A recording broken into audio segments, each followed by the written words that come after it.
Hello everybody and welcome back to another video. Today I am going to be making a 2022 Senate election prediction. Sorry I have not uploaded in a few days. I have been away and have not been able to upload. I've not been at my house. But I will be making a 2022 Senate election prediction. I thought that it was time. I haven't made one in about a month. I saw that I watch other election prediction YouTube accounts. I saw that Let's Talk Elections made a Senate election prediction, and he did get a lot of backlash for that video. So I decided to make a video. I guess you could compare and contrast what my prediction is to his. I know that his was a 50-50 Senate. I will not have a 50-50 Senate. I do have a different opinion from him. But yeah, I just thought that it was an interesting time to make the Senate election prediction. As we are now headed into midsummer, late June, we are pretty much in election season, I would say. I mean, not officially, but when you get to the end of the summer to September, you're in election season. We're getting close. It's the summer. The polls are going to be ticking up now, and we're going to be figuring out who the nominees for the parties for respective parties are going to be. So let's go ahead and start Senate election prediction. I do think that safe Democrat states, California will remain a safe Democrat state. I think that Oregon will remain a safe Democrat state. Ron Wyden, of course, very popular in Oregon. Hawaii will also be a safe Democrat state. And I think I'm going to leave Washington out of it for the moment and the state of Illinois. However, I do believe Connecticut will be a safe Democrat race, as well as Vermont and New York, and as well, of course, the state of Maryland will remain a safe Democrat state. So that will get the Democrats to 43 Senate races that are safe. I think that Patty Murray possibly could get into that likely category in Washington. We've seen some polls with her up 9. I do believe we are in the red wave environment.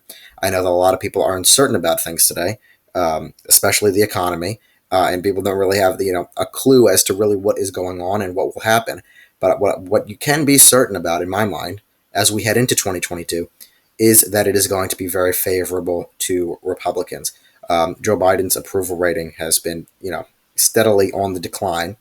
When you look at ethnic groups, especially the ones that he needs, such as Hispanics, are drifting from him. I think you're going to see a big Hispanic shift in the 2022 midterms. You're going to see a bit of an Asian shift as well. There are Asian ethnic groups are now, they are still Democratic heavily, but they are shifting a little bit. Shifting back and forth is what I would say. They had a major role in recalling Chesa Boudin in San Francisco, so they do have a big impact.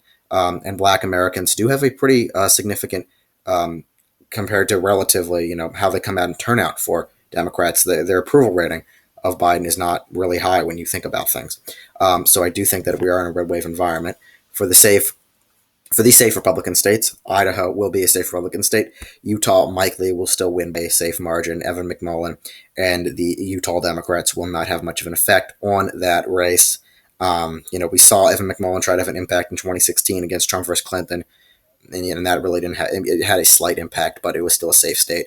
Utah is a relatively conservative state, and they will come out for Mike Lee. North and South Dakota will both be safe Republican states, as well as Kansas and both Oklahoma elections, as well as a lot of these southern states. South Carolina with Tim Scott, of course, is safe.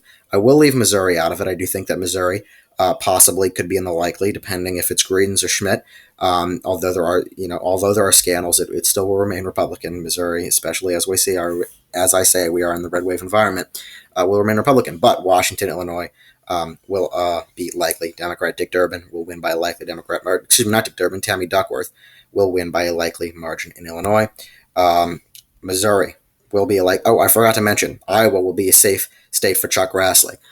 Chuck Grassley is very popular, and he will win Iowa by a safe margin. Missouri, likely state. I'm also going to put Alaska, not as a safe state, but a likely state. I'm not entirely sure. I know that they have the ranked choice voting system there. Lisa Murkowski was able to win in the ranked choice voting system. Kelly Tshibaka, pretty popular in Alaska, has the Trump endorsement. We are in a significantly different environment than we were at in 2016, although Alaska has somewhat shifted Democrat. And if the ranked choice voting is successful, where Lisa Murkowski is able to remain on the ballot, you could see that possibly happen. In my mind, regardless, it will still be a Republican. I do think Tshibaka will end up edging that race out. And then another likely Republican state will be the state of Ohio. I do think J.D. Vance will be pretty popular in Ohio. I know some polls have shown it a bit close.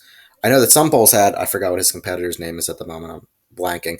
Some polls had that guy up, and I'm just like, I don't know how you can make those polls. It just doesn't make any sense. J.D. Vance will win in Ohio. He's not too conservative for Ohio. He has that Trump appeal. Trump was able to do very well there. Marco Rubio will also win by a likely margin in Florida, getting Republicans to 47 electoral votes. Now let's head into the lean states. Colorado will still be a lean Democrat state when things are said and done, but that is going to be the only lean Democrat state. New Hampshire, those people are really split ticket voters at the moment. They do tend to shift with the national environment. They tend to shift, with as the country shifts. So at the moment, the country is shifting. It's losing support of the Democrat Party and gaining support of the Republican. Head into a red wave year, you're going to see New Hampshire shift. Although they do not have the best Senate nominee, I'm not saying it's going to go Republican, but it's not going to be a lean Democrat state. Lean Republican states. Herschel Walker will win Georgia by a lean margin. A lot of people think that it won't go in favor of Herschel Walker. I do think that he'll end up winning. I think that he's pretty popular in Georgia. The polls have him up, although usually Georgia polls overestimate Republicans. So we are going to have to take a closer look at that state. But considering the environment, considering all things, I do think Herschel Walker will end up winning. I do think that North Carolina I'm blanking on this person's name as well. I know I made a video about him. One moment, I got to find this guy's name. The guy who's running in North Carolina. How do I not know? Ted Budd, of course, Ted Budd. I don't know, I forgot. Ted Budd will win his North Carolina race by a lean margin, if not a likely margin. I'll put it in lean. We haven't really seen many North Carolina polls. I'm going to give the state of Wisconsin as a lean state in favor of Ron Johnson. Ron Johnson, pretty popular in the Rust Belt. A lot of people don't think he is. He is pretty popular over there. He'll win by a lean margin. And in addition to that, I am going to give the state of Nevada and Arizona as lean Republican states. I disagree with Let's Talk Elections with him. I think that Blake Masters is a pretty strong candidate in the state of Arizona, especially when you see those Hispanic shifts, as you saw with Myra Flores' Texas district. You are seeing this as a clear Hispanic shift, and you're going to see a bounce back in Arizona. Kari Lake probably has a very good shot at winning the governor's race as well, and I wouldn't be surprised if she did. Adam Laxalt, I think, will win in Nevada. So I do think that both of those states will lean Republican, and I do think that Hispanics will shift significantly Republican in the elections in November. People are going to be in for a bit of a surprise. So the final two states are Pennsylvania and New Hampshire. I think that Maggie Hassan will barely tilt New Hampshire blue, but I do think that Mehmet Oz will tilt Pennsylvania in favor of him. So that is really all that I have. The Republicans get 53 Senate seats. It's not really the best map for Republicans this election. They would have been much better. I mean, imagine if this was the 2018 Senate map. I mean, they would get upwards of 60 seats in the Senate, just based off of how good that map is. And probably by 2024, they will have upwards of 60 seats, if not close to 60 seats, simply based off of the polarization of the country and the fact that a lot of Democrats in vulnerable states are up in 2024. You look at Joe Manchin, Montana, Sherrod Brown. Those are three easy pickups for Republicans. And Democrats don't really have much room to grow with Republicans. They've pretty much taken all that they can get. I suppose Texas will eventually shift, if it even does, because now we're seeing a bounce back among Hispanics, although Tejanos and a lot of those Alamo counties are shifting Republican.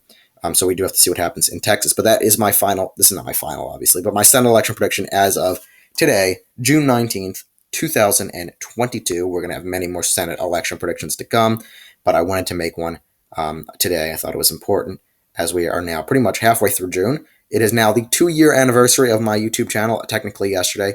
So thank you to everyone who has stuck with me for these 2 years. Hopefully we have many more years to come. I really enjoy making the videos and doing these election predictions, and I enjoy everyone who watches and comments.